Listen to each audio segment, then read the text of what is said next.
Tonight from Denver, the U.S. men's national team hits the halfway point in the final stage of World Cup qualifying. After dropping their first two games of the Hex, Bruce Arena returned and led the U.S. to a win and a draw, but much work on the road to Russia is still left to be done.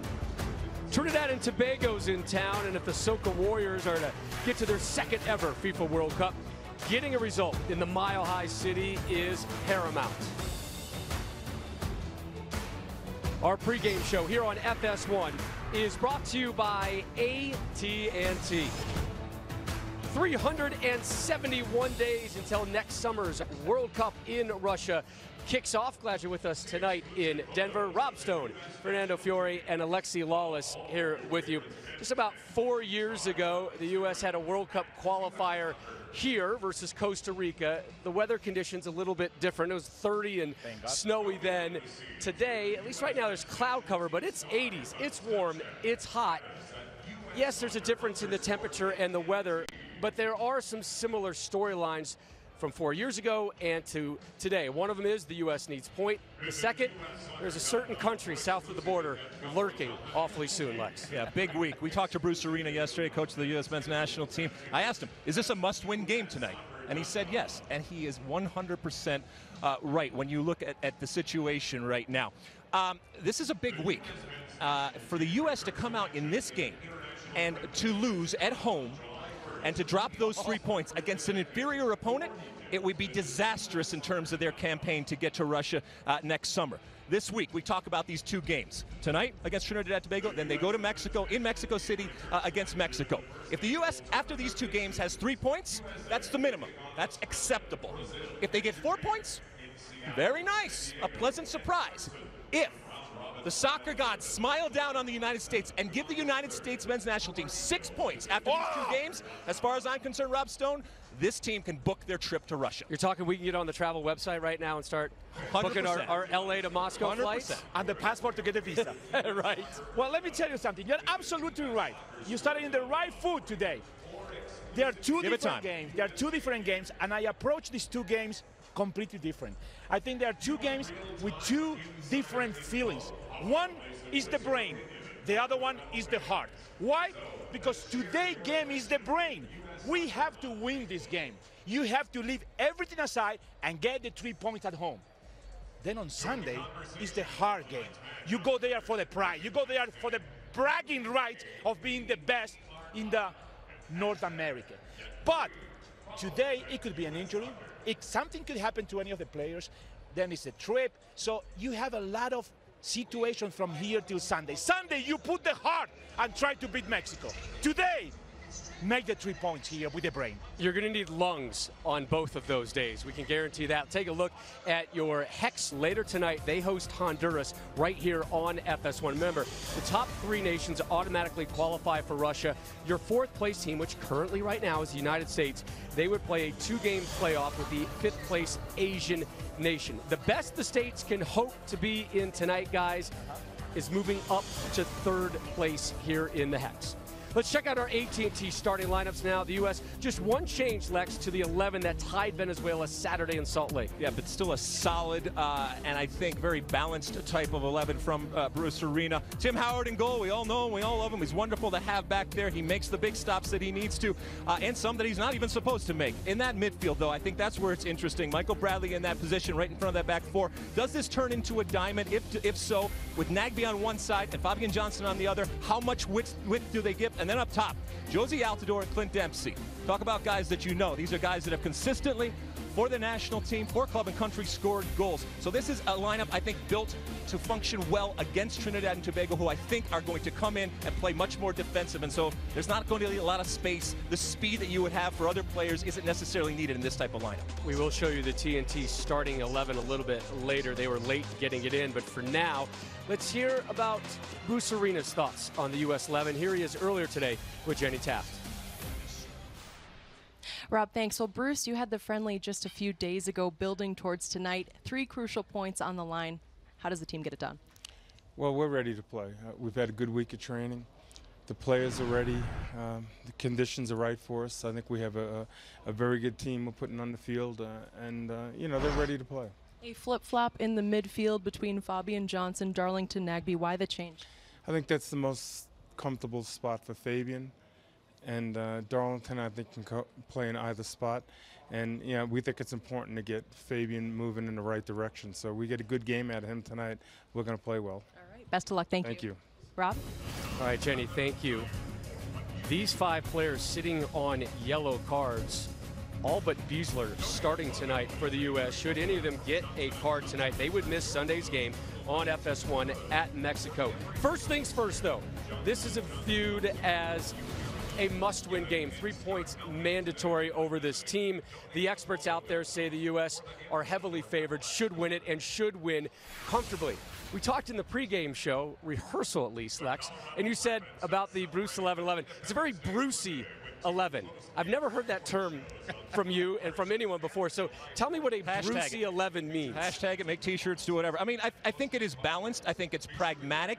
Is it sexy or different? No, but Bruce Arena was not hired to play for an aesthetic type of perspective. He was hired to get results. And this team out there is to get results. Players that he knows up top in Clint Dempsey and Josie Altidore, guys that have been there and done it before. Christian Pulisic, I think he has handed the keys to the kingdom to Christian Pulisic, and rightfully so, and putting him in that midfield and attacking central type of position.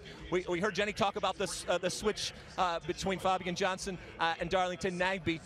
Are they going to give that width? And then, importantly, Michael Bradley. We saw him against Venezuela oftentimes drop deep, and oftentimes do it at times when he shouldn't be doing it. I'm going to be looking for Michael Bradley sitting in that pocket and being that relay man, the guy that gets the ball from the back 4 and then transitions it up top. And whenever Clint Dempsey's in the starting 11, our focus is going to be on him. Tonight, maybe more so than other nights. Yeah, well, actually, a lot of players always said, I'm not looking forward to get records. I'm not looking at statistics. I'm not looking how many goals do I need to make to a next level. But today, Clint Dempsey might tie Landon Donovan, our own Landon Donovan. Or surpass him. Or surpass him as the top scorer on the United States national team.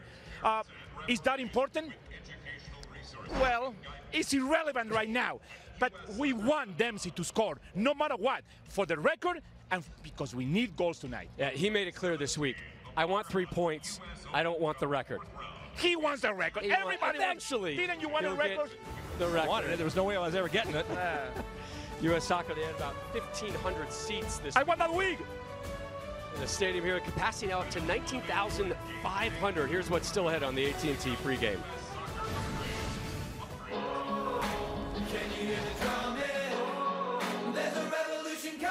Still to come. The last time the U.S. men's national team was in Denver was the infamous Snow Classico of 2013. Today, we revisit that crucial World Cup qualifier. Plus, Tim Howard has aged like a fine wine. We sit down with the Renaissance man determined to hold on to the starting goalkeeper spot.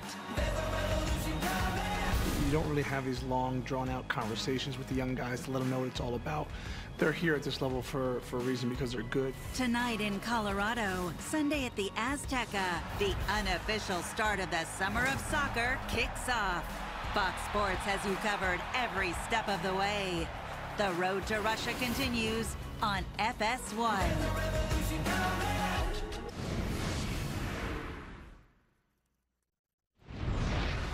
Covered with snow, like so much here tonight in Colorado, as a must-win.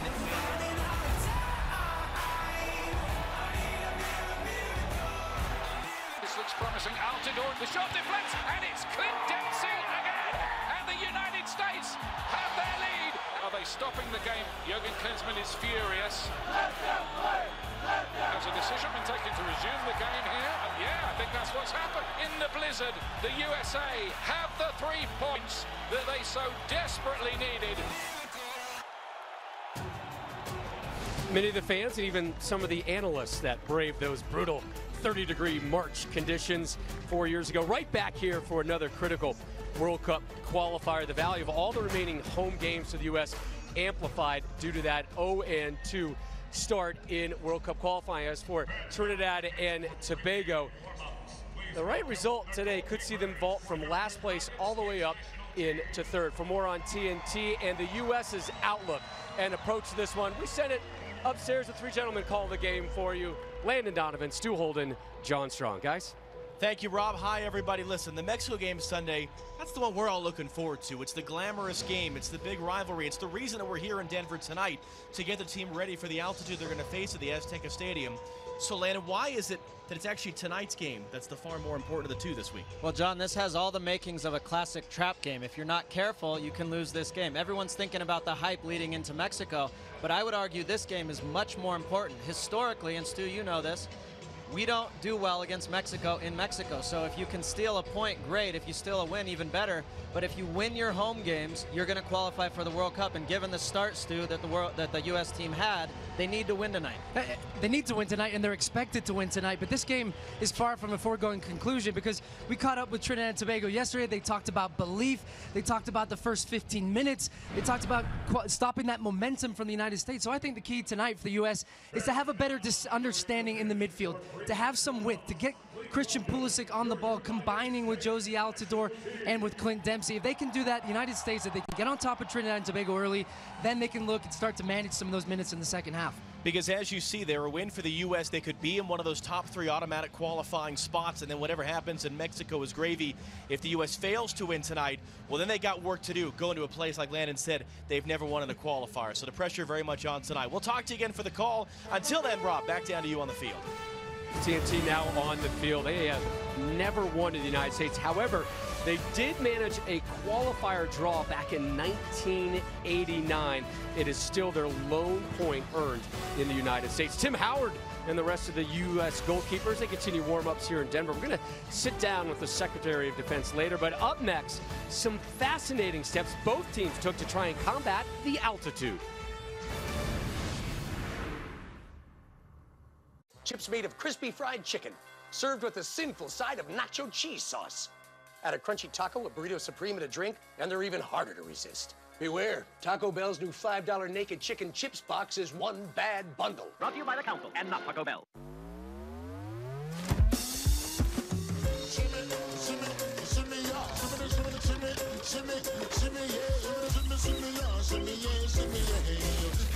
Make the most of your summer with Sam Adams Summer Ale.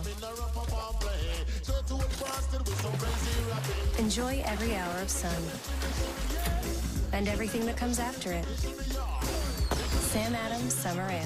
3 new colors, same great taste.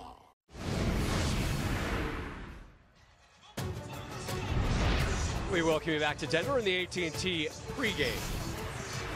Back in April of 2009, a then 19-year-old Josie Altidore, he bagged a World Cup qualifying hat trick versus TNT. All the assist guys courtesy of our Landon Donovan. How about that one? The Toronto FC product now with 37 international goals, third most in U.S. men's soccer history. Trinidad and Tobago, just 2 goals scored in their 4 World Cup qualifying games, this group. They've been taking far too many shots outside of the box and not getting the results they need. To get a result they want tonight, they hope to get enough productivity out of this starting 11. Lex?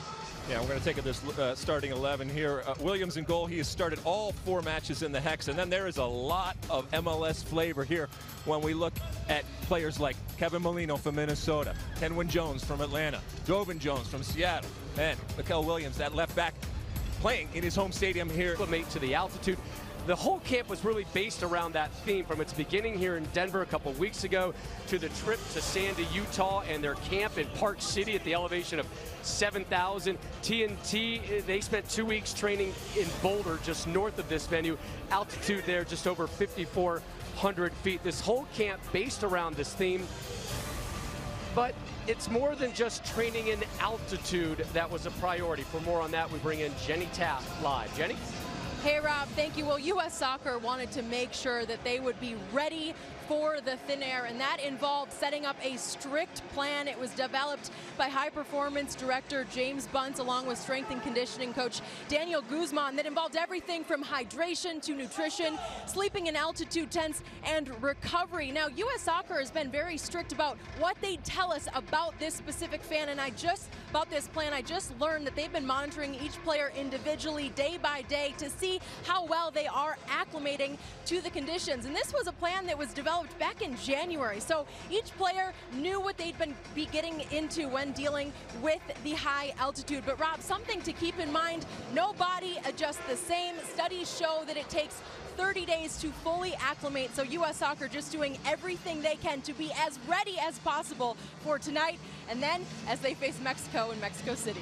Yeah, and Jenny, every player says that they have different approaches to it. Josie Altidore telling us yesterday, I don't really bother too much about it. I get there, I play it, I do my business. But again, all of this altitude training has Mexico City in mind on Sunday. That's the peak elevation that the U.S. is going to have to deal with. But as a player, Lex, how much does altitude really impact you as a player, and how does it impact the game overall? Well, you feel it, but obviously different players react differently. And the way I felt it was, you know, I'm a Slurpee connoisseur. Yes, and I you know when you get that brain freeze, you've been just having a wonderful Slurpee and you think everything's going great, and then all of a sudden, bam, it just hits you. Now, it's only for a few seconds, so you have to deal with it, but it's in those seconds that we're talking about altitude having effect. It's a couple of seconds of recovery that you don't have. And that is when problems can happen from an individual perspective, because you are trying to recover your breath. You're trying to get back and put that back in position. But for different players, it's also a mental thing. You know, if they think about it too much, sometimes it manifests itself. But don't think for a second that it is important, especially as you get to the higher altitudes here and then obviously in Mexico City. Well, it's proven. I remember the first time I came here to Colorado, and the first time I came here, it was right the day that they inaugurated this stadium, April 7, 2007, and I felt that I was losing, you know, my breath. And back then, I remember I said, well, so all the stories I've been hearing when I grew up in Argentina about the altitude in Guayaquil, the altitude in La Paz, Bolivia, they are true. And I never played professionally, but let me tell you, you feel when you run here that you keep getting out of breath. So I hope that the players won't feel it that much, but it is true. It is a very conditional thing, and you have to be aware of it. A lot of the guys saying right around minutes 60 to 70 is when they get that first little Slurpee head rush, that first and gut then they punch go down to the lung capacity. Yeah, Jeff Cameron limited just 19 Premier League games with Stoke City this season, had some injuries, mainly a knee one, that limited him. He'll make his 52nd appearance tonight. More on the opposition next.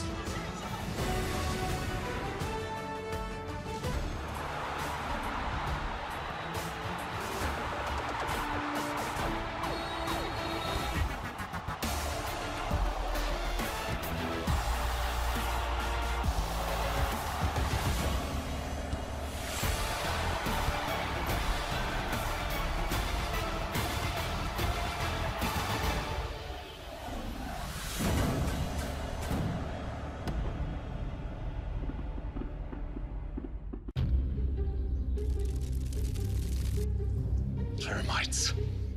Feasting on homes 24/7. We're on the move. Roger.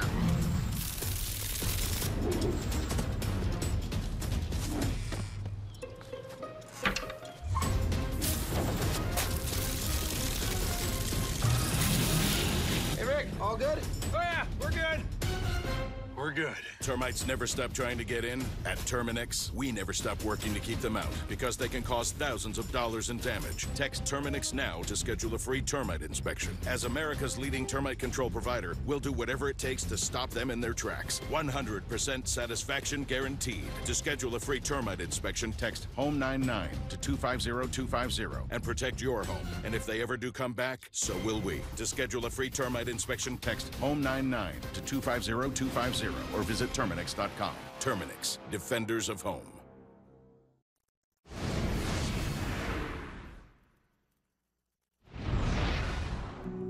I get to the stadium, and all I see straight in front of me is a sea of red. The USA national team must beat Trinidad and Tobago. They hadn't qualified since 1950. They had top players, and they were phenomenal. Nobody thought for a moment that we wouldn't win. He's not going to do this, right? This can't be happening. It's the most important game in U.S. soccer history. I think we shocked the world.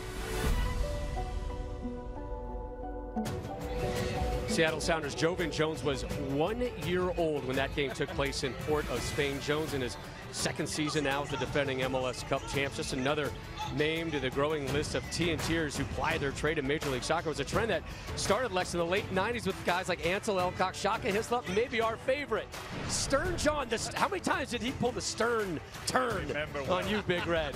Huh? Stern, now an assistant coach with TNT. What a hug we had with him on the field about 35 minutes ago. Such a great character. You see all the crossover between U.S. national teamers and TNTers now playing in MLS. Kenwin Jones, the captain and a star for Atlanta, Brad Guzan, soon to be his teammates. Right. John Brooks in the 11 for the U.S. tonight, able to overcome a bruised quad he suffered over the weekend. Brooks recently moved to Wolfsburg for a $22.5 million transfer fee. Fernando, largest ever for an American player. All right, let's break some other news courtesy of Senior Sports Illustrated writer and Fox Sports contributor Grant Wall joins us live right now. And Grant, the Gold Cup kicks off in just 29 days, and Bruce Arena looks like he's set to introduce some new faces to the U.S. camp. That's true, Rob. I spoke to Bruce Arena yesterday about some of the decisions he made on this 40-man preliminary Gold Cup roster. 3 of the most intriguing players who are on the list are dual citizens Dom Dwyer, Jesse Gonzalez, and Kenny Saif. Now, Dom Dwyer is already cleared to be called in, but Arena told me that Gonzalez and Saif still need to get approved by FIFA to make a one-time switch from having played at the youth level for Israel and Mexico.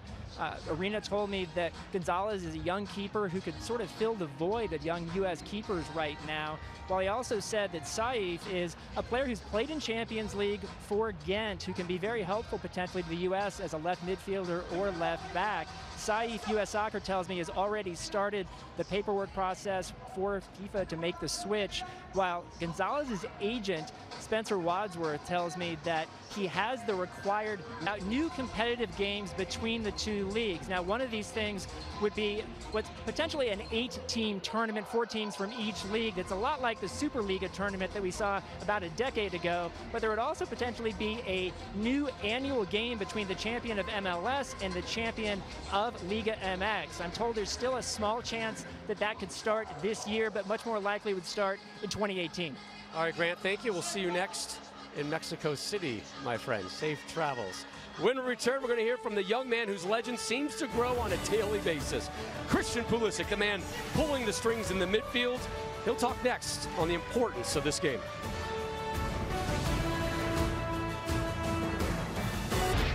Later tonight, Hex leader Mexico hosts Honduras here on FS1. El Tri, 10 points through 4 qualifiers. Then on Sunday here on FS1, they host the United States. Now that game moved up on the calendar due to Mexico's travel schedule to Russia for the FIFA Confederations Cup, which fires up next Saturday, June 17th. Mexico, tough group. They're with Portugal, Russia, and New Zealand. Christian Pulisic with the state's lone goal in Saturday's 1-1 draw with Venezuela. It was the 18-year-old's 5th international strike. It's been a congested season for the rising star. 43 appearances for Dortmund in Germany. That's tops of any European-based player on this U.S. roster. The youngest German or non-German to score in the Bundesliga. Also a major force in helping Dortmund get to the quarterfinals of the Champions League. Look, he may be young. Tonight, it's just his 15th cap. He is well aware of the long, strange trip the U.S. has been on the last few months. We've had our ups and downs, but when you lose, I think you learn even more. Just looking back at those games, we're just gonna take what we could have done better from those, and yeah, just try to improve and use them going into these next games. The biggest quality of this team is just responding to tough situations, and yeah, this is a big situation now with our backs against the wall. I think the team is going to respond really well. We need to get 3 points, so that's really all that we're thinking about. We have to win if we want a really good chance to qualify for the World Cup. For his club in Germany, Pulisic's essentially a winger. For the U.S., he is the man in the middle, and he's been given, shall we say, the keys to the car? Sure. Keys to the kingdom, keys to the car. I mean, regardless, Bruce Arena rightfully has looked at this guy, and Bruce Arena's seen a lot of players and he recognizes that this team is going to build around this player well after Bruce Arena is gone. And he understands that while Bruce Arena's job is the here and now can be accomplished through this young man. That's how good he is. He is continuing to get better. He is evolving. He is fun to see. And guess what? He is mature. You're not going to break this guy by talking about him. You're not going to break this guy by talking about the hype. The hype is justified. It's okay to be excited about Christian Pulisic. Everybody is, and he continues to live up to expectations. And that, my friend, is the mark of a star. Well, Christian got a lot of changes lately.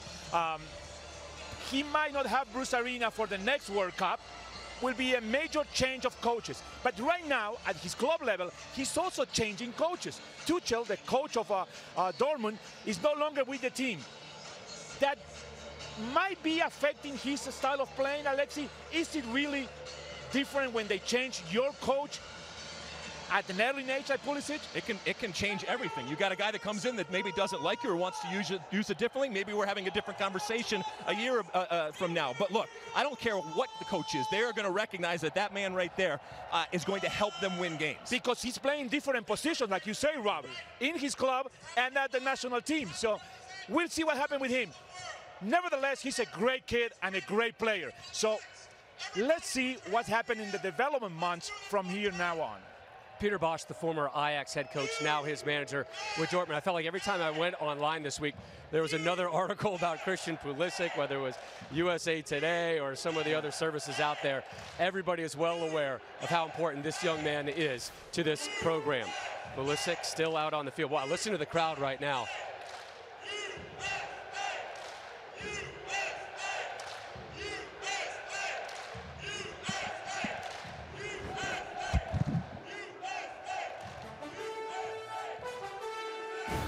I think we play at our best when our backs are against the wall. Even if we create that ourselves, that's when we're at our best. And so coming into camp, we're always trying to look for that edge, and that's part of it.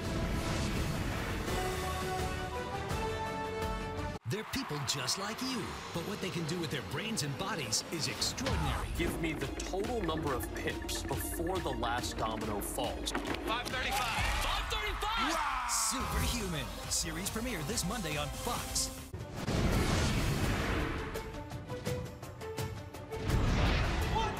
Our pregame show from Denver brought to you by AT&T. We are in the Mile High City where altitude and heat set to play a significant role tonight. Both teams making their way off the field and into the locker room as we close in on kickoff between the United States and Trinidad and Tobago. For years, we regarded him as the Secretary of Defense for the U.S. men's national team. But last fall, Tim Howard suffered a chink in his armor. But he is Jersey strong after all, and his return to the U.S. starting 11, further proof that he's at his best in the face of those who doubt him.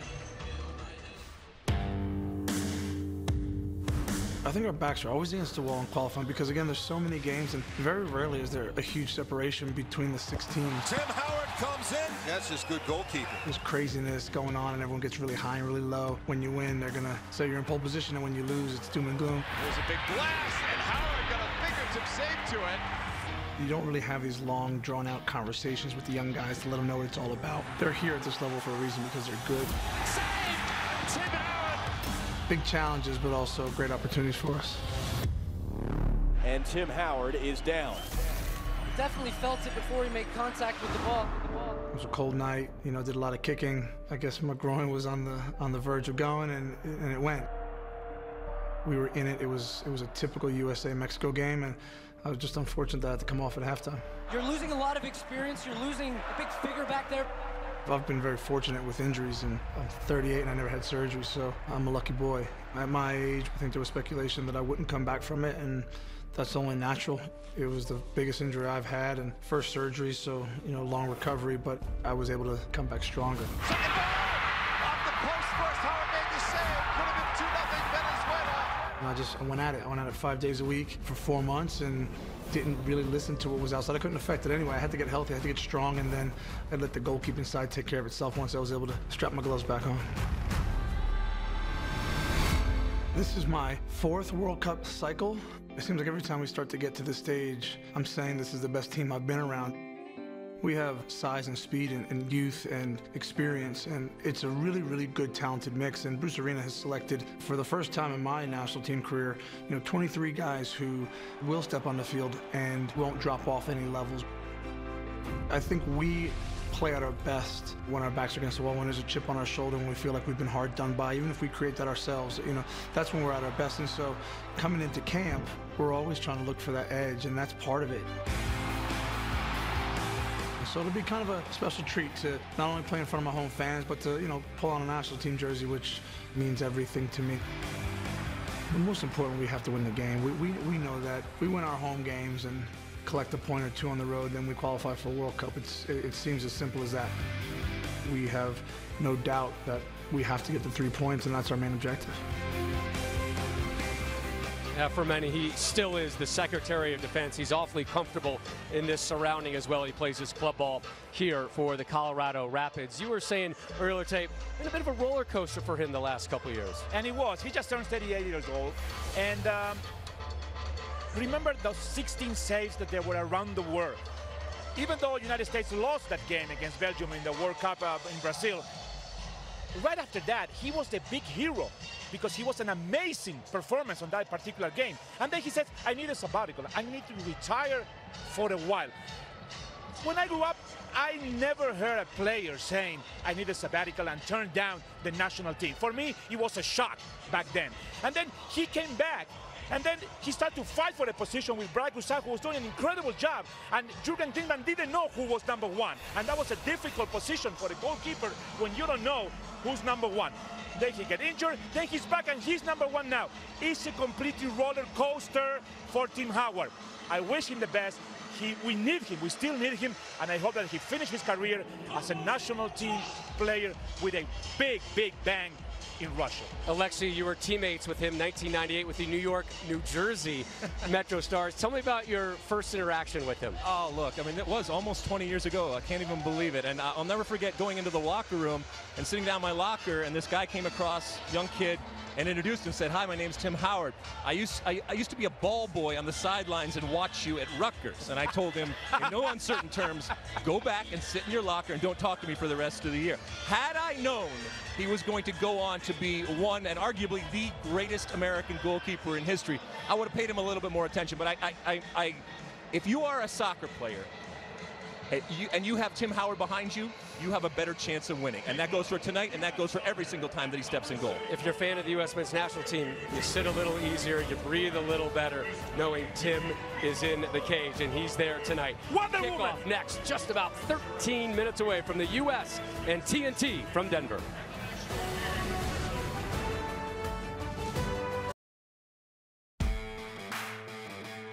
As we inch closer to next summer's FIFA World Cup, there's still plenty of work to be done that could be costly in their quest for a World Cup berth.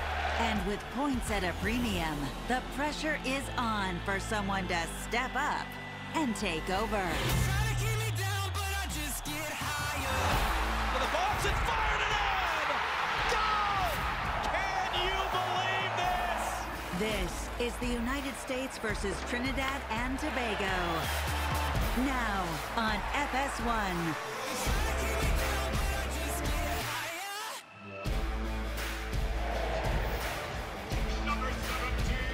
Close to 20,000 on hand tonight in Denver for the U.S. and Trinidad and Tobago. Sunday, the U.S. at Azteca, taking on Mexico live on FS1. But the priority is tonight on the Soca Warriors and getting 3 points. First two World Cup qualifiers under Bruce Arena, the team was scrambling due to injury, suspension, and the need for points. They got to win, they got to draw. They got out of Death Valley, and their head now above water. But a lot of work to do, and guys, this is seen as a must-win game for Michael Bradley and the U.S. It is a must-win. They are playing at home. They are playing an inferior opponent. And I'm confident that this team comes out and from start to finish occupies the ball, gets the opportunities, and gets the 3 points, and then gets to Mexico City. We say that all along this preview. We have to get the 3 points today and think about Mexico later. And by the way, all my friends from Ecuador, they told me the altitude is in Quito, not Guayaquil, and I meant to say Quito. I'm sorry, guys. I love you.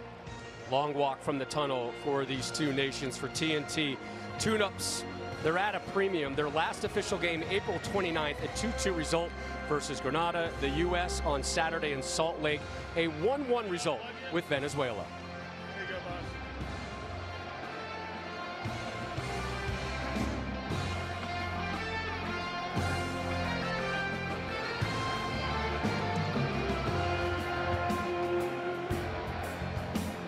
Trinidad and Tobago, Lex, we expect them to pack it in, and as you said, look for that one opportunity. Yeah, they have their opportunities with a guy like Molino that you can counterattack. Kenwin Jones on set pieces, but I do expect this Trinidad and Tobago team to pick and choose their moments, to be more defensive. But keep in mind, you're dealing with a desperate team. They need points too. They're desperate, but they're not dumb. They're going to wait for those opportunities to come. TNT in last place in the Hex. They are on 3 points and a -4 goal difference. Tim Howard and the U.S., they are in 4th place on 4 points. The best the U.S. can hope after match day 5 concludes tonight is that they would vault from 4th up into 3rd place. Trinidad and Tobago, however, with a win and the right results going their way later tonight, they could go from 6th, Fernando, all the way to 3rd. Exactly, because it's so tied up. That table is very, very dangerous, and we need goals. We have to win today and make a lot of goals. Remember the tiebreaker. Both teams lined up, and we'll step aside and take in the national anthems. Ladies and gentlemen, please rise and kindly remove your hats for the playing of the national anthem of Trinidad and Tobago.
Ladies and gentlemen, please remain standing and welcome U.S. Soccer Development Fund donors, U.S. Soccer partners, and in recognition of all the brave men and women serving in our military, please welcome members from all 5 branches of the United States military: the Army, the Marines, the Navy, the Air Force, the Coast Guard.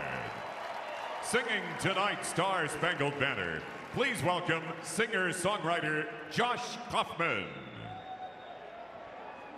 Oh, say, can you see by the dawn's early light what so proudly we hailed at the twilight's last gleaming, whose broad stripes and bright stars through the perilous fight o'er the ramparts we once were so gallantly streaming, and the rocket's red glare,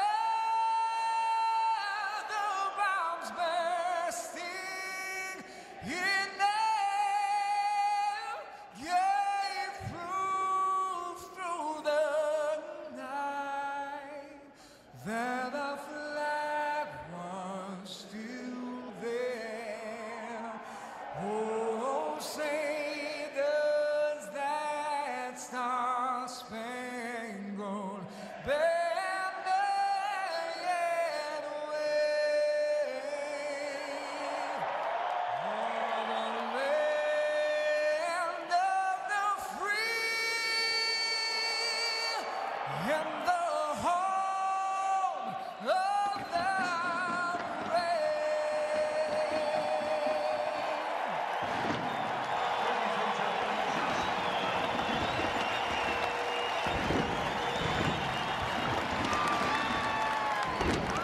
So much talk about the Sunday sexy matchup in Mexico between the U.S. and El Tri. But for Tim Howard and the red, white, and blue, 3 points are mandatory. They know the value of tonight's game.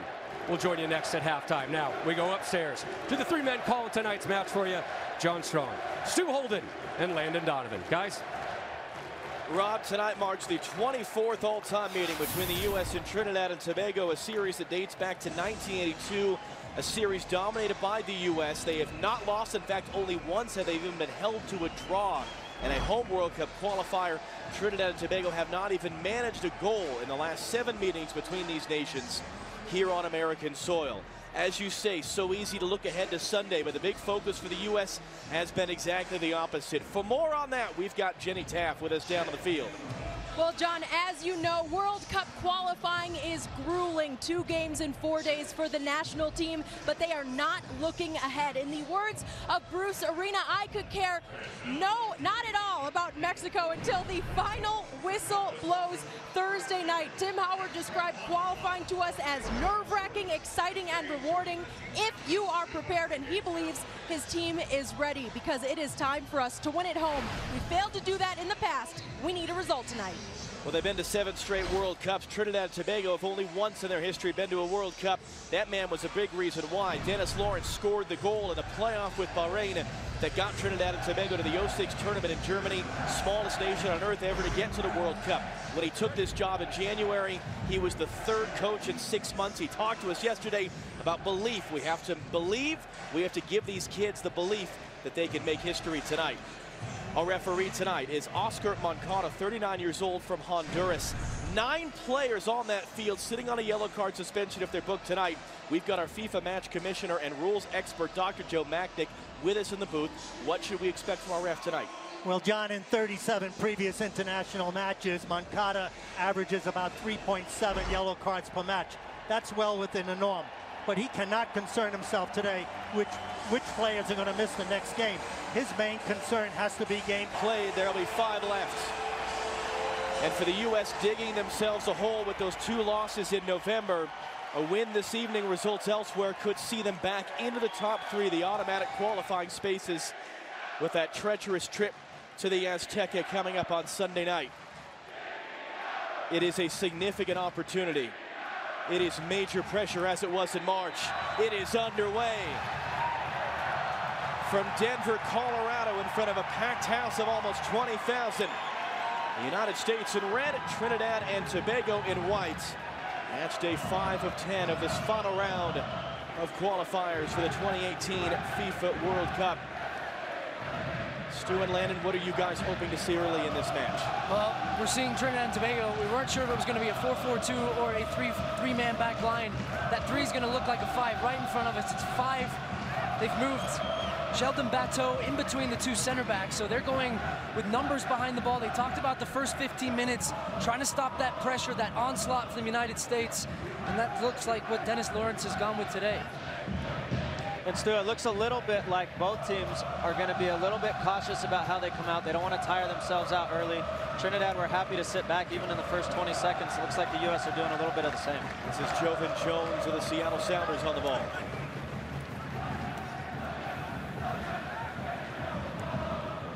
Kenwin Jones of Atlanta United just poked away from Kevin Molino, another of the MLS-based players. Now with Minnesota United, a lot of familiarity on that field. The fact that these teams played just back in September adds to it. Molino again, pocket picked by Clint Dempsey.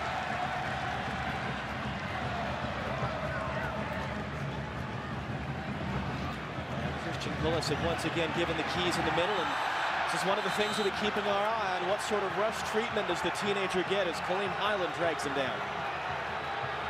John, it's only a minute and a half into the game, but this is absolutely a yellow card. Christian Pulisic driving away from the defender, and it should be a yellow card. Referees often hesitant to do that, but it's absolutely a yellow. Is that just for the force of the challenge, or is it because of where it came on the field? Not necessarily where it came on the field, but he's grabbing him and he's preventing a breakaway. It's a tactical foul, professional foul, and it should have been carded.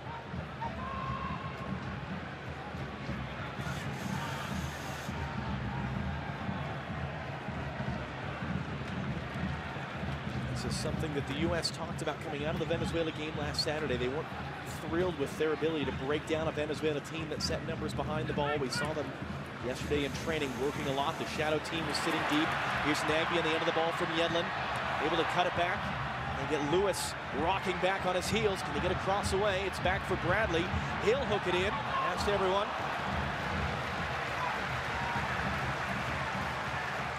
I really think the outside wingers for the United States are going to be key today. And we talked earlier about width, and the difference today from the game against Venezuela is Fabian Johnson and Darlington Nagbe have switched sides. And that's because Bruce Arena doesn't want them coming in on their favored sides and cutting off and going. You could get a great look right now at that 3-5-2 from Trinidad and Tobago. Now in possession, they're going to spread wide. Jovan Jones is going to push further up the field. And on that right-hand side, it's going to be Carlos Edwards. So if the United States can pick off possession, they have a lot of space down those wings.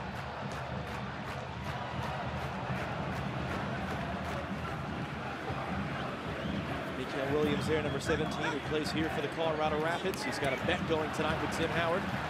Bruce of the match, got to sit with the rookies in the locker room rest of the year. Pulisic, the speed to skip away on the outside. Altidor's in the middle, as is Dempsey. And it'll be the first U.S. corner of the night.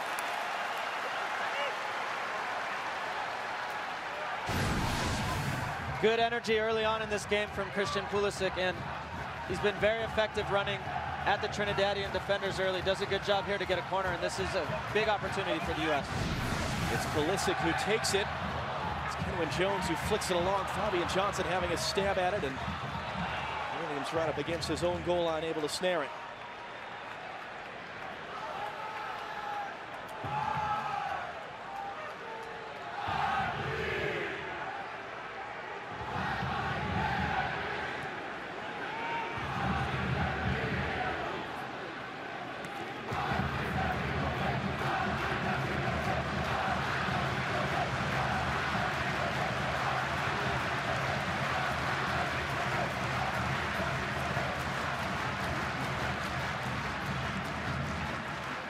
One of 3 games going on later on this evening, live here in FS1. Once we're done, Mexico hosting Honduras.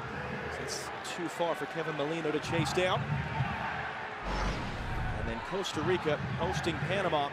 If all 3 home teams win, or even a draw between Costa Rica and Panama, combined with a U.S. win, the U.S. would be in 3rd. Top 3 of the 6 go straight to the World Cup. The 4th place finisher has a 2-leg playoff in November against the number 5 finisher from the Asian Confederation.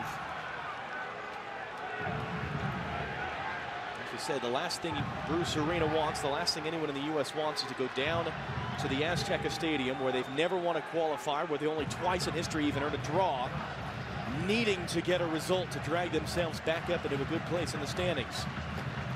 Molino trying to get around Villafana, and does. Villafana recovers to block the cross. Brooks is able to hook it out of there. Daniel Cyrus just playing safe to clear it out.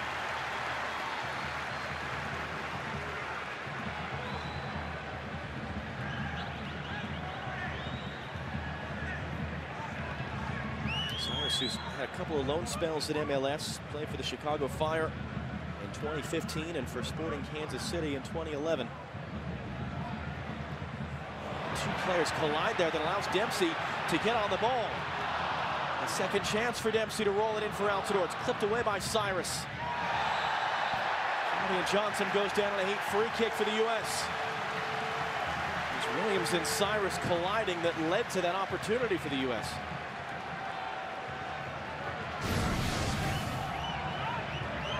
Well, good look by Dempsey through there.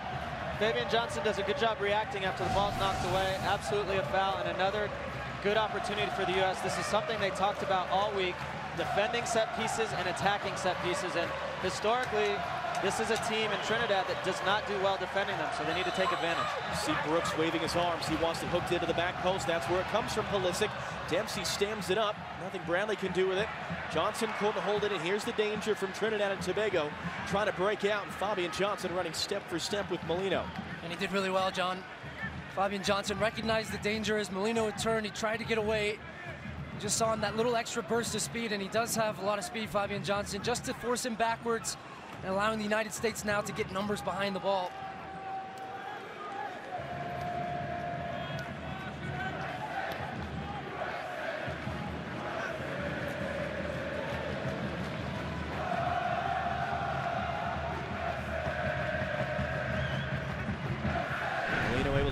on Johnson. Highland tripped up by Bradley. Those are live standings. That's how it would look if this game finishes a draw. The U.S. would be ahead of Panama on goal differential. That was the big benefit of the 6-0 win over Honduras in March, wiping out the big loss to Costa Rica in November. Fania able to poke that away from Carlos Edwards. And that's going to be a U.S. throw.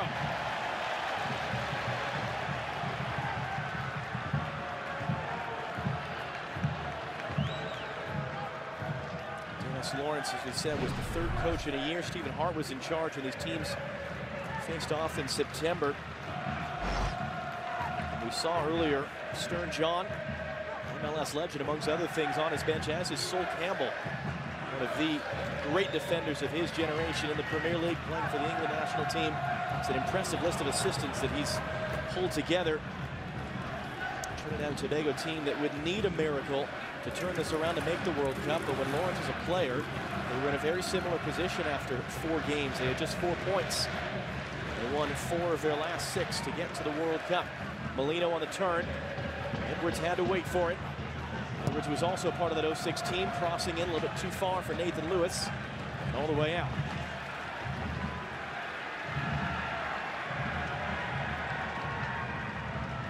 You see his assistants, Stern John and Sol Campbell amongst them. They're on the left.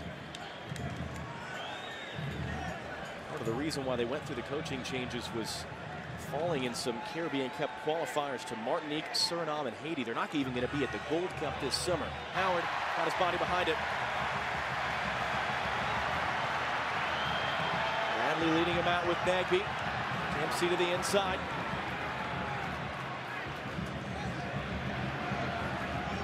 Dempsey now for Pulisic. Numbers coming forward. Villafania on the overlap. Villafania got a cross in. Johnson wouldn't get full contact on that.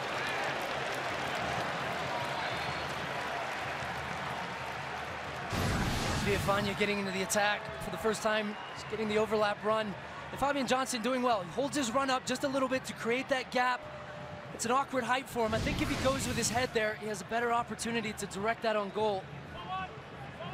Just going back to what we were talking about earlier, before Trinidad had that attack up that left-hand side, is they've had a lot of possession. The United States are sitting back deep. And I'm just wondering if they were looking and they weren't expecting Trinidad and Tobago to come out in that 3-5-2 and play out of the back, because they'd set their line deep, almost as though they were looking for that second ball. Yeah, you took the words right out of my mouth. I was just going to say the same thing, Stu. It seems like either the U.S. aren't fully prepared for the altitude and they're still catching their breath, or maybe tactically Bruce has said, we're going to sit back a little bit, let them come at us, and then we're going to push forward and try to counter. And that's not a bad tactic. Trinidad are not organized all the time, and it may work, but it looks like they're a little out of sorts early on here.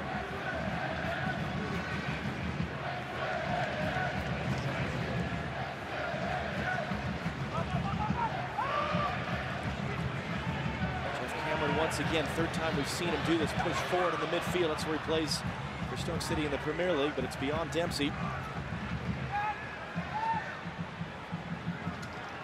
It's interesting to see the numbers that much in favor of Trinidad and Tobago. They actually have the lowest average possession of any team in the final round of World Cup qualifying through 4 matches.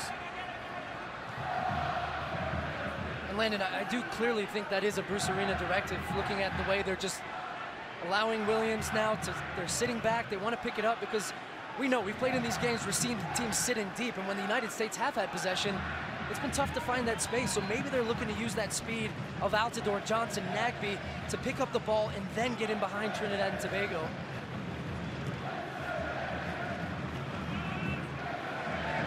Cameron Jones able to get the flick. Jeff Cameron. Lewis running at him, able to get it clear. Play by Cyrus, gifting the U.S. a throw.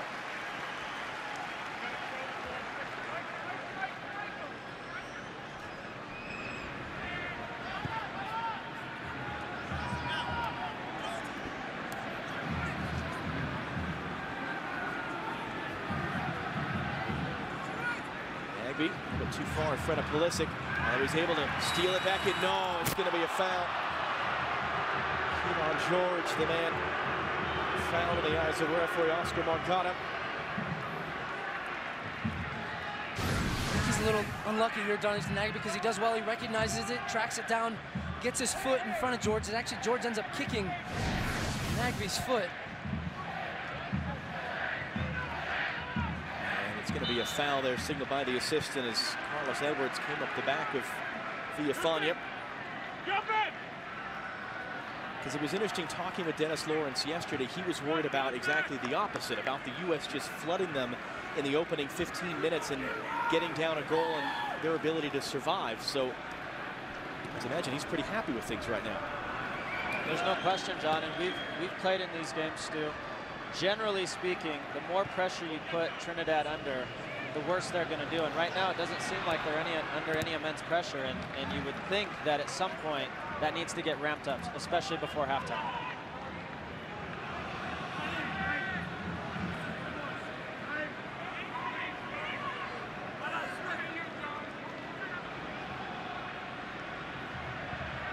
It's a Trinidad team that comes in without a number of their key attacking players, including Cordell Cato, the San Jose Earthquakes, who was sent home for disciplinary reasons. Reports in the press about a dispute he had with Dennis Lawrence and whether or not he could have his family here in camp. Villafania for Johnson, a little behind him. Does he have the strength on Molino? Yes, he does. Now Dempsey let it fly just over the bar. He is one away from the all-time U.S. goal-scoring record. He's much more concerned just with getting the U.S. on the board here tonight, though. This ball from Michael Bradley, look at that, the weight on the pass, recognizing the run from Villafania, and Johnson had the awareness, knowing that Villafania was coming around the outside. He tucks in, picks up Dempsey, who would find the space on top of the box. We've seen these ones go in the back of the net from Clint Dempsey, just a little bit too high. Pulisic almost taking the ball off to Sheldon Bateau, who's upset at the goalkeeper, Jan Michael Williams, for not playing it long. Can that be a little bit of a spark for the U.S.? Because you heard the crowd get into it some, a little bit more of a high press there. We talked to Bruce this week about what he wanted to change after the game in Salt Lake against Venezuela, and he said, I want Fabian Johnson and Darlington Nagby to stay wider. But on that play, Fabian's awareness to come inside allowed Villafania to get around him, and that's probably going to be a little bit more useful, especially if Michael Bradley has a lot of time on the ball. The big thing that stood out to me on that run, Landon, was that it was purposeful. It was the timing. The pass from Michael Bradley was hit with pace. It was one touch, two touch. They're looking to move this Trinidad and Tobago defense from side to side, and that's how you're going to do it. Lewis getting a foot in there to knock away the pass from Cameron.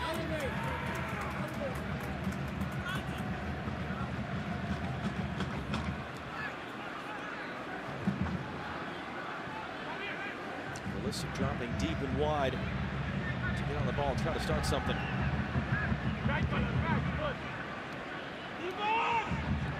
Dempsey dropping deep as well. Something Bruce were going to talk to us about yesterday, more specifically with Michael Bradley, but not his possession players getting stuck too deep, although great to thread that in for Nagby. Now Yedlin, the cross for Altidore, sent away by Cyrus. Johnson was ready to clean anything up if it came all the way through to him. John, to your point, having Clint Dempsey come back can be effective. The issue is when a ball like this comes into the box, you don't have him in the box where he's most dangerous. So if they're going to do that, they need to find a way to get somebody else in front of the goal to make it dangerous. Here they come again. Altidore wide for Yedlin. Early cross, doesn't find Dempsey. Okay, Williams is back there. Pressure from Yedlin to hold it in. That was Pulisic challenging Bateau.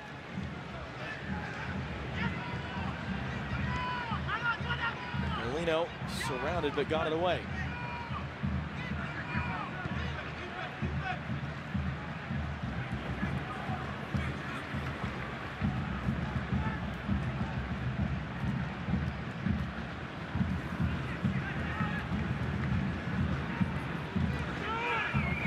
George for Highland. Got Edwards running up the right. They're able to get it to him now, but he had straight offside. By the time the pass was played, you can see he's upset about it. He's 38 years old now, Carlos Edwards, 18 years as a professional. He debuted for Trinidad and Tobago in 1999, and Dennis Lawrence brought him in after a little more than 3 years away from the national team. He actually started the opener of the 2005 hexagonal against the U.S. Bruce Arena was the coach. DeMarcus Beasley in the lineup that night. He's on the bench for the U.S. and some guy named Clint Dempsey came off the bench for his second ever qualifying appearance. Here's Fabian Johnson. Altidore making a run.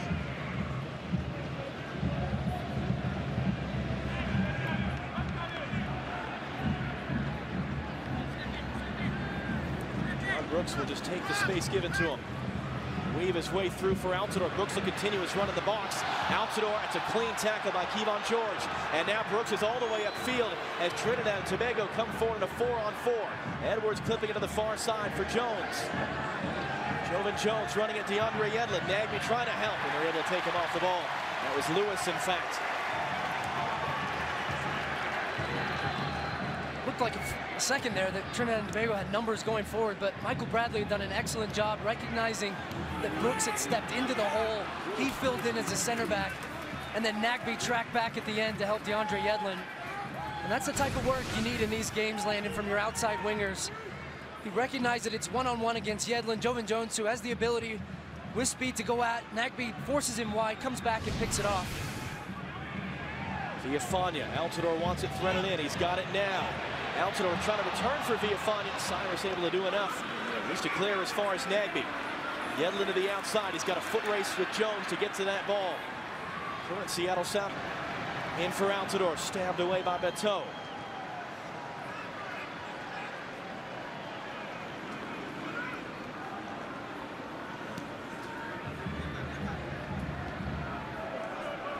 An errant pass by George to Fabian Johnson.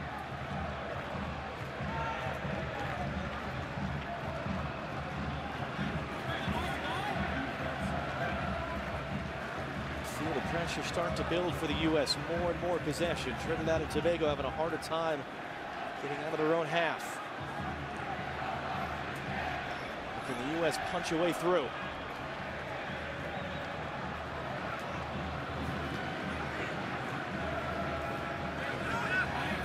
Cameron too far for Pulisic, although hesitation from Williams, and Pulisic's pressure forcing Mikael Williams to play it out wide. Back in for Cameron. Cameron will find space and cross it in. It's going to be headed away by Edwards.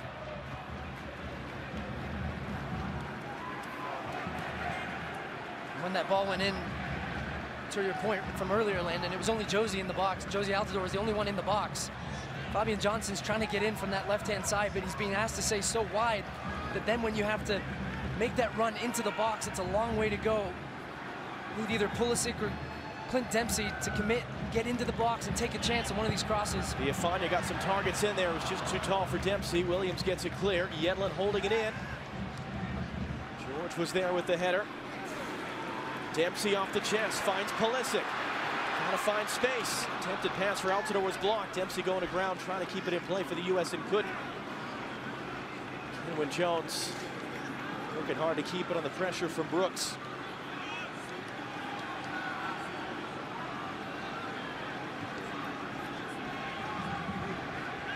Island all the way across for Jones. A little bit of space between him and Yedlin.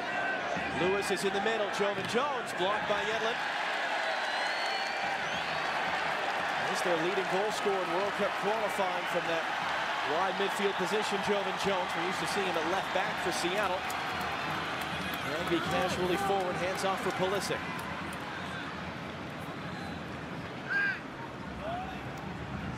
Nagbe in for Altidore. Wins a free kick. And Cyrus will get an extra talking to from Oscar Moncada, the referee.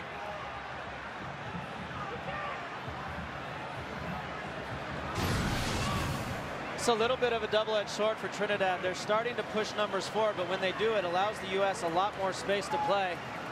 An easy rolled-in ball to Josie Altidore, uses his body well, and now one more time, a good set-piece opportunity. They need to do a better job of getting on the end of it. He also used his smart swell there. He felt the contact, knew it was coming, went down, and has won this free kick. Rolled in by Bradley for Nagbe. For Cameron, is he going to get there? No, he's not. Not quite on the same page there. Darlington Nagbe and Jeff Cameron, because Jeff Cameron was on his back foot as Nagbe had played the pass. A little high five there after the play, just acknowledging that. Heads up play from Michael Bradley, tried to take it quickly. It looked like the gap had opened up, but the pass wasn't good enough from Darlington Nagbe.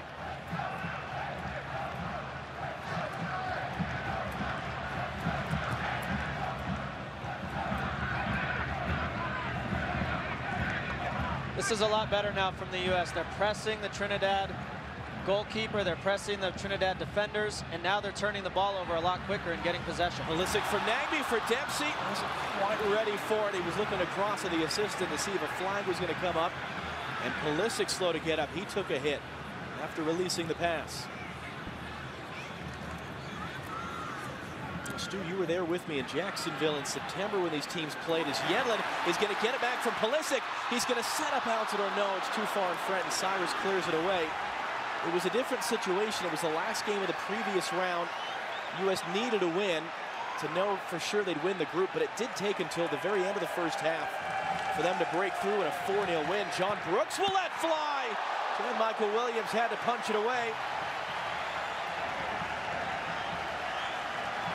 So perhaps are we seeing this match follow the pattern of that one, where it was a bit of a slow burn for the U.S.? And this is where the altitude starts to kick in. This is where you start, those lungs start burning, your legs are a little tired. Maybe you're not making that little extra 2 or 3 yard run to close down a defender.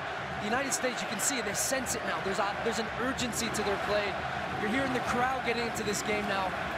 And now they just need that moment, that little breakthrough of somebody to get the good touch inside the box in that final third. Altidore for Villafana. Numbers are in there. Villafana cutting it back. Altidore! Saved by Williams! And he's able to cover up the rebound. Second save in quick succession, though, for Jan-Michael Williams. And the U.S. building the pressure.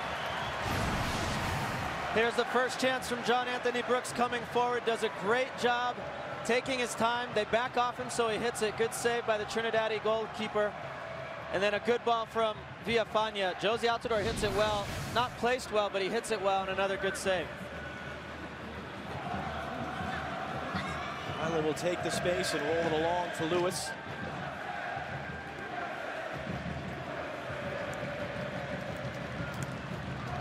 Island gets away to the near side for Edwards. His 96th appearance for his country for Molino.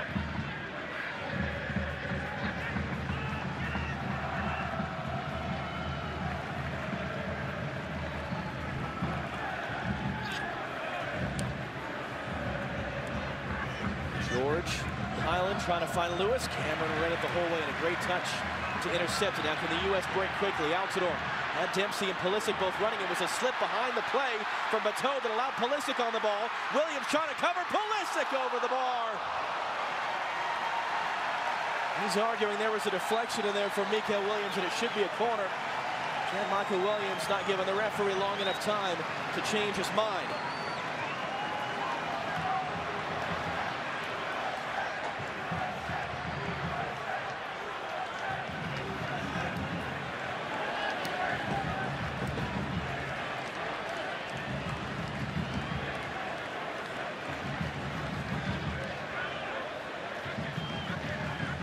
Turn all the way across for Jovan Jones. Yedlin comes to meet him. Jones will cross it in. Brooks was there. Right back to the feet of Jovan Jones. In for Highland now. Edwards wants it on the near side. Highland's wanted himself. Nagby wouldn't let him. Cameron couldn't get him off the ball. Jones again, just blasting that cross. What a throw. Well, these are the moments. Jeff Cameron does an excellent job defensively here, but these are the moments that you just see Altidore, Pulisic, Dempsey, they come to life because there's room to run. I almost thought initially that Dempsey and Pulisic had made the same run, but it worked in their favor. Took two defenders across each other and opened up that space. But Pulisic was just stretching for that one, which took him off balance and put the ball over. Altidore's header in the middle, but it's Highland who picks it up, and Kaleem Highland will let fly. Howard was at full stretch, and that didn't miss by much. Tim's going to tell you he had that one covered, isn't he, Landon? He had it covered once it went by the post. A murmur runs through the crowd here in Denver as Bradley gives it away. Just a little reminder from Trinidad and Tobago that if they're going to be spaced, they're going to take shots from distance. The ball can move in this altitude, and it does dip. Took a bounce in front of Tim Howard. The ball gets there a lot quicker in altitude, and Tim knows that. He plays here. He understands how that works, but you got to be aware because the ball gets there quickly. Howard, who joined the Colorado Rapids last July, told us yesterday it does feel like a home game now. He's been here long enough, and as a player for whom the altitude is home, he said it absolutely makes a big difference.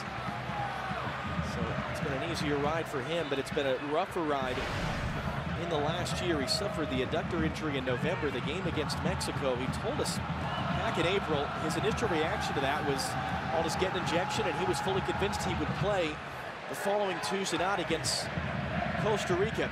And he said when the doctors told him, no, this is a very serious injury, it was eye-opening. He said, it scared me to death. I'd never had a serious injury. He said, I'm 37 and a half. I'd never stretched a day in my life. And after returning in March, he had surgery. It's now a daily process, a long process of stretching of exercises to make sure he's ready to go every single day for the Rapids or for the U.S. And he said, I have a short shelf life. I can't for Trinidad not too long ago. Obviously indicative of the way the U.S. are coming into the game, and I said a little bit earlier, a little bit of a double-edged sword for Trinidad. They're starting to push some number forward, and they're also starting to look a little tired, and this is when the U.S. can probably turn the screws a little bit and try to get a goal before halftime. I think for the United States to get a breakthrough, it's got to keep coming from those wide areas. Villafana and DeAndre Yedlin, those, when they're getting into the attack, creating 2v1s, Fabian Johnson is stretching Carlos Edwards on this near side to us, and they're getting a lot of room to get some quality service in the box.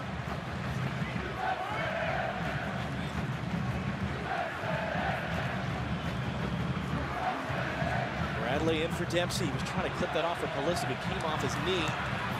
Allen tracking back, able to force it away. Molino picking it off the foot of a teammate. Cameron fouling Kenwyne Jones. Jeff Cameron's got to be careful. He is on a yellow card. One more would see him miss the game against Mexico. Just a little too aggressive in this moment.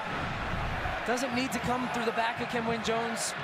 The United States had plenty of numbers behind. You see all the other players that would potentially miss, that would miss the game against Mexico if they picked up a yellow card in this game. All names that you would say would be vital to that effort. Jones slow to get to his feet. Every 2 yellow cards, and this is the entire World Cup qualifying cycle, of which this is the 11th game for both teams, would lead to a suspension. Michael Bradley was already suspended for 1, so it's a very low threshold for players to miss games. Jones back up to his feet.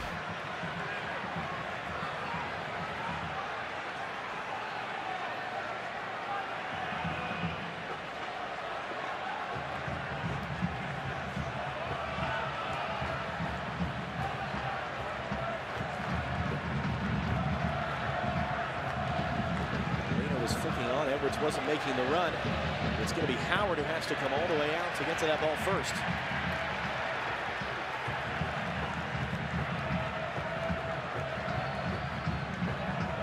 Dr. Joe Macknick, our FIFA match commissioner and rules expert, is watching with us. He said all these players on yellow card suspension, but a couple of tough tackles so far. Well, the referee obviously has set a high bar or a low bar, depending upon how you want to look at it, as to what a yellow card is. We go back to that first-minute foul suffered by Christian Pulisic. But, you know, the game is quiet, and the tactics of both teams have rendered a game that he's had very few decisions, but 2 tough ones. Jones, the strength on Brooks, the skill on Villafana, laying it off now for Highland. Wide for Jovan Jones. Nagbe and Yedlin there to meet him. Highland clipping it in for Kenwyne Jones. He got there in front of Howard. He put it off the bar. Molino couldn't do anything with the rebound. That was onside the whole way. Still Trinidad and Tobago. Highland wide for Edwards. Johnson trying to close him down. His cross all the way through. Did Yedlin get a touch on that? Still waiting for a decision from either referee. It looks like it is just going to be a goal kick, but Kenwyne Jones inches away from opening the scoring. Well, there was the warning shot earlier, and this time John Brooks just gets beat by the movement of Kenwyne Jones.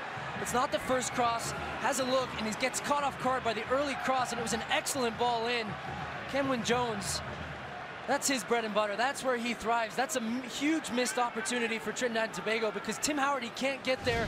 He's also caught off guard by that quick service. That's a big let-off for the United States. And we don't want to beat this to death, but that's where altitude comes into play as well today. That probably 6 or 8 inches that ball carries, instead of hitting the crossbar and going in, hits it and comes out. Fortunate for the U.S. Yedlin, Altidore, just trying to redirect that to somebody, and Nagbe running with him, and Dempsey setting up at the top of the box. Now, it's not been a great start to life for Atlanta United. 2 goals in 12 games, most of them off the bench. for Kenwin Jones, but he is number 6 in Trinidad and Tobago's goal-scoring history. 7 years in the Premier League with Sunderland, with Stoke, with Cardiff. One of the 2 players on this field who were part of the group that got to the World Cup for Trinidad and Tobago in 2006.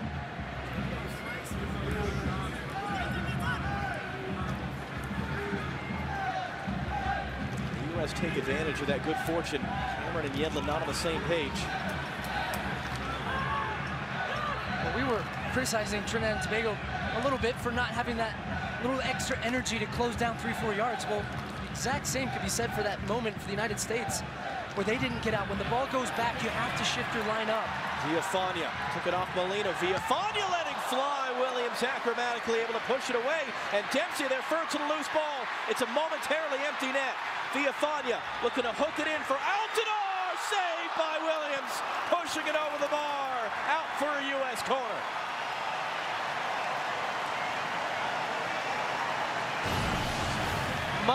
Much better from the U.S. team.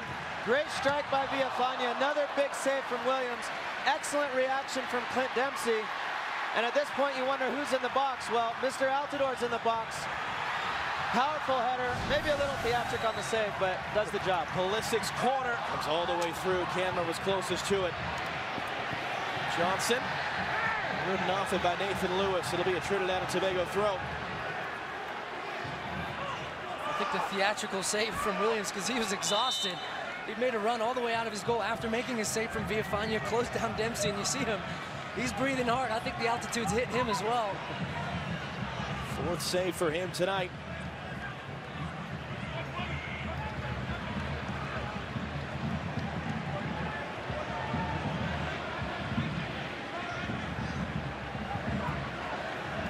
Summer of soccer continues for us on Fox Sports a week from Saturday. The FIFA Confederations Cup live from Russia. It's Nagby. Great work to get around Nathan Lewis. Yedlin to the outside. He'll cross it instead. Altidore again. Got there between center backs, but couldn't get it on target. They're getting closer. The game's starting to open up, John, and Darlington Nagby does a good job running at Lewis here. Gets by him. Thinks about giving it wide to Yedlin. Instead says, I can hit it myself. And Josie Altidore, when he watches this one back, he's going to wonder how he didn't hit the goal. It's almost the same as Kenwin Jones down the other end, where he rose. Josie just jumps a little too high. It doesn't time it well. And you see his reaction to that. He knows he should have scored that chance. And a lot of credit to Darlington Nagby. I think he's been great both sides of the ball. He's been tracking back, helping Yedlin. Then in the attacking third, he had an early chance early in the game where I thought he should have shot. But that's the moment where he can beat a man. He can create something special out of nothing and floats a great ball into the box.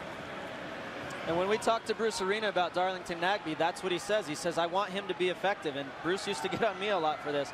It's okay to get in those spots, but you need to be effective and bring something of it. And he did there. That was excellent. Highland just losing his footing and losing the ball, but able to recover it in front of Dempsey. Starting to hound the back line of Trinidad and Tobago, but they're able to keep the ball. Jones unable to turn on it. Highland trying to dig it out with Pulisic. Tough challenge here by Kevon George to come in. Pulisic once again is down behind the play as it's played wide for Joven Jones.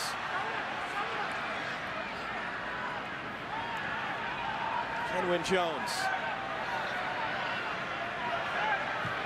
Going to roll it in for Edwards. He's going to get there. He went for goal.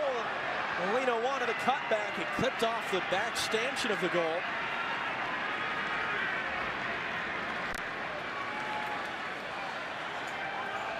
Speaking of decision making, that ball from Kenwin Jones in behind was excellent.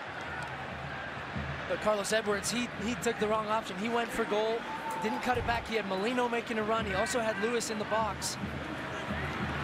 Dempsey on the turn, rolled wide for Yedlin. Nagby making a big run in. Yedlin's cross lifted deep. Fabian Johnson knocks it back. Pulisic hit it. Did that come off Cyrus? Yes, it did. It'll be a U.S. corner. Third of the game.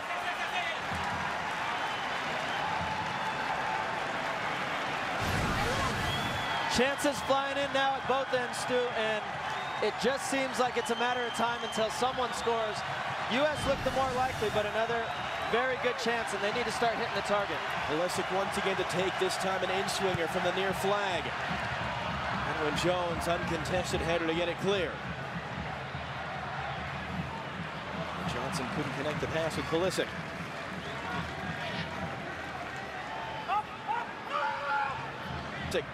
Kind of the right angle on that touch for Nagbe.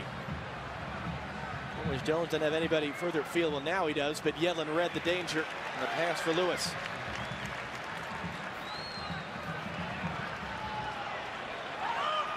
Viafania, plenty of space and time. Edwards slow to get out on him. Flipping it in. Matteau, the only man there. John, when we talked to Bruce yesterday, we said it early in the broadcast that he wanted Fabian Johnson and Nagbe to stay wide, but all the U.S.'s success has come with those two inside, Viafania and Yedlin overlapping. So I think when he comes into the halftime to talk to these guys, he's probably going to say, you know what, you two stay inside. That's where we're getting numbers. Let's let Yedlin and Fabian Johnson get around and keep getting crosses in the box. Ball out of play. They're trying to find Pulisic out wide. And I think the clear difference from the first 20 minutes, Landon, is that because they're coming inside and because they're having success with Yedlin and Viafania, they're getting numbers in the box. It's not just Josie Altidore in there. It's not just Clint Dempsey. On that last possession, as soon as Viafania got the ball, I saw Johnson put his head down, Dempsey, Altidore, and they made a commitment to get inside the 6-yard box and make trouble for that back line of Trinidad and Tobago. There's Nathan Lewis running forward there. Winning a throw in the attacking half. And if they're doing that, Stu, last point, if they're doing that, it allows Clint Dempsey to come back, and you're okay with that because you have other numbers in the box. Ideally, you want Clint Dempsey in the box. He's your best goal scorer, but that's okay. Matteau out wide for Edwards. Edwin Jones making his way in the box. Edwards engaging with Viafania. Still Edwards, rolled central, Highland, first time, Howard saw it late, got down to save it, and Cameron clears it away. Flag was up for offside on Molino, it looked like, on the rebound. So the U.S. will get a free kick out of this rather than a Trinidad and Tobago throw. I think it's the same theme as earlier. When the ball goes backwards, you have to step your lineup. You have to close down that space in front of your back four. That one comes through traffic, goes through Jeff Cameron's legs, actually. Tim Howard has to make a reactive save. Tim Howard did a great job there, Stu, because he didn't know if that ball was going to hit Jeff Cameron and go somewhere. He had to react late, and he's as quick a goalkeeper as I ever played with, and that's why he's so effective. Nico Williams there in front of Dempsey, although not the best ball in the world for Jen Michael Williams, who had to clear it away. Howard's first save of the night to 5 by his counterpart in the Trinidad and Tobago. Their attacking throw after all.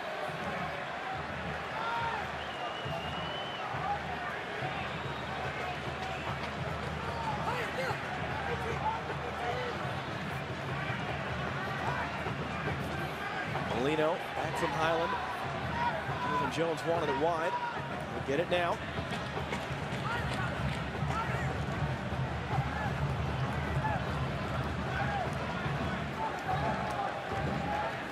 Comes to meet him. Edwards got it in, no one there but John Brooks. I think Bruce Arena going into halftime, he'll be happy with how his team responded to that first 10-15 minutes because they dominated the game from there on. But there have been a number of moments that he won't be happy with, Landon. Like those chances they've conceded. They could have been down 1-0 in this game quite easily from that chance of Kenwyn Jones. And you can't allow Trinidad to get that confidence and continue to grow into this game, because at halftime, the message from across the way from Dennis Lawrence is going to be, we're in this. We have a chance to get out of here, not with just a point, but with 3 points. Absolutely. They'll feel like they could be up right now. And Bruce Arena will be frustrated not at the chances that were given up or the chances that didn't go in the net. He'll be frustrated with the energy and the attitude that the team started with. And they need to understand that this is absolutely a crucial 45 minutes coming up if they want to be playing in Russia next year. Because as much as there was a lot of anxiety around that Honduras game in March, it's not really a different situation now. The pressure on the U.S., as Tim Howard said, you make the World Cup by winning your home games and picking off a result or two on the road. And he said, well, we already lost a home game, so we've got to win the rest, and we've got to get those points back. Viafania, Altidore, able to hold off his man. Great strength from Altidore, got it away. Fabian Johnson tripped up. free kick, U.S. No, it's going to be play on advantage, says the referee. U.S. would have been happy enough with the free kick. Pulisic's upset. Yedlin rolled back in for Nagbe. Pulisic still upset. Nagbe the return from Bradley. Nagbe clipping it in. Dempsey attacking. It's going to flick off his head, and it's going to be out for a goal kick. It's a strange decision, wasn't it, to play advantage there. And Pulisic is still having a word with the referee right in front of us, because that would have been a free kick from 18 yards out. Clint Dempsey had scored one against Honduras already in the last set of qualifiers. You have Christian Pulisic, a number of players that are capable. Dr. Joe Magnick, normally we get upset when a referee doesn't play advantage. Yeah, but this was not a true advantage. This was just simple possession. The free kick would have been so much more an advantage for the U.S. Plus, it's a yellow card foul. At least come back after the play and give the card. 1 minute stoppage time here at the end of the half. Frustrating first half for the United States. Jones able to react to that loose ball first in front of Cameron. Able to cut him back. Kenwin Jones closed down and blocked by Villafania. Highland, though, holds it in for Edwards. Edwards brings it down. Brooks comes to meet him. Here comes the cross and headed over. It was Jones who crashed in there on the back post. Molino, rather, crashing it over the top and a pack of players. All the dangerous chances for Trinidad have come off of crosses. Another really effective ball by Edwards. And again, somehow, some way, that ball doesn't go in or hit the target. 3 headers now in this half, 2 by Trinidad that haven't gone in. And Yedlin recognized he was 2v1 at the back post. He put his hands up looking for a little help. Jeff Cameron had shuffled across, but DeAndre Yedlin gets caught backpedaling. His momentum was taking him away from goal, and Molino attacked the ball again. Big opportunity for Trinidad and Tobago. Well, the U.S. has forced 6 saves out of Jan Michael Williams, but they saw one come off the ball, another save by Tim Howard. No goals at the break of this, yes, it's a cliche, but it's true, must-win World Cup qualifying match. Let's get the thoughts of U.S. head coach Bruce Arena live on the field with Jenny. Bruce, there were definitely some clear moments of frustration from you. So what are you looking to see as a response in the second? We need to play a little quicker. We have to be, there's got to be a greater sense of urgency in the final third of the field. And naturally, the last pass shot has to be better. All right, thanks for the time. Well, we'll get the thoughts of Rob Stone, Fernando Fiore, and Alexi Lawless coming up after the break. 45 minutes down, 45 to go here in Denver in this World Cup qualifier. United States 0, Trinidad and Tobago 0.